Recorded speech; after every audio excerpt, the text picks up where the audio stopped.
నమస్తే, welcome to I news. నేను హిమ. పశ్చిమాసియాలో సాగుతున్న ఇరాన్ ఇజ్రాయెల్ యుద్ధం ఇప్పుడు అత్యంత ఉత్కంఠభరితమైన మలుపు తిరిగింది. యుద్ధం చాలా త్వరగా ముగుస్తుంది అని అమెరికా అధ్యక్షుడు డొనాల్డ్ ట్రంప్ చేసిన వ్యాఖ్యలకు ఇరాన్ గట్టి కౌంటర్ ఇచ్చింది. యుద్ధం ఎప్పుడు ముగియాలో నిర్ణయించే అధికారం కేవలం తమకే ఉందని, అమెరికా లేదా ఇజ్రాయెల్ నిర్ణయించేది కాదని ఇరాన్ రెవల్యూషనరీ గార్డ్స్ స్పష్టం చేశారు.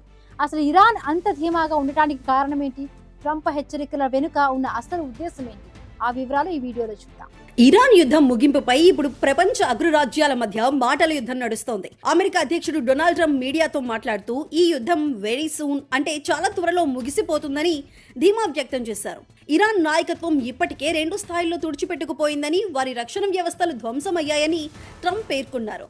అయితే ట్రంప్ వ్యాఖ్యలను ఇరాన్ అత్యంత తీవ్రంగా ఖండించింది.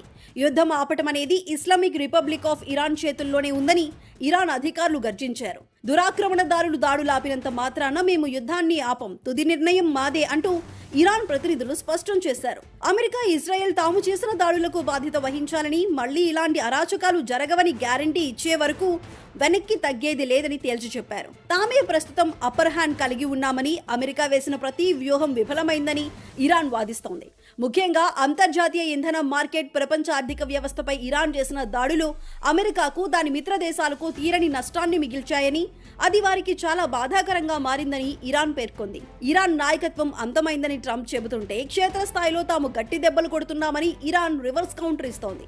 కాల్పుల విరమణ కోసం వస్తున్న అభ్యర్థనలను ఇరాన్ తోసిపుచ్చుతూ యుద్ధం ఎప్పుడు ముగియాలో తామే నిర్ణయిస్తామని చెప్పటం ఇప్పుడు పశ్చిమాసియాలో మరింత ఆందోళన కలిగిస్తోంది.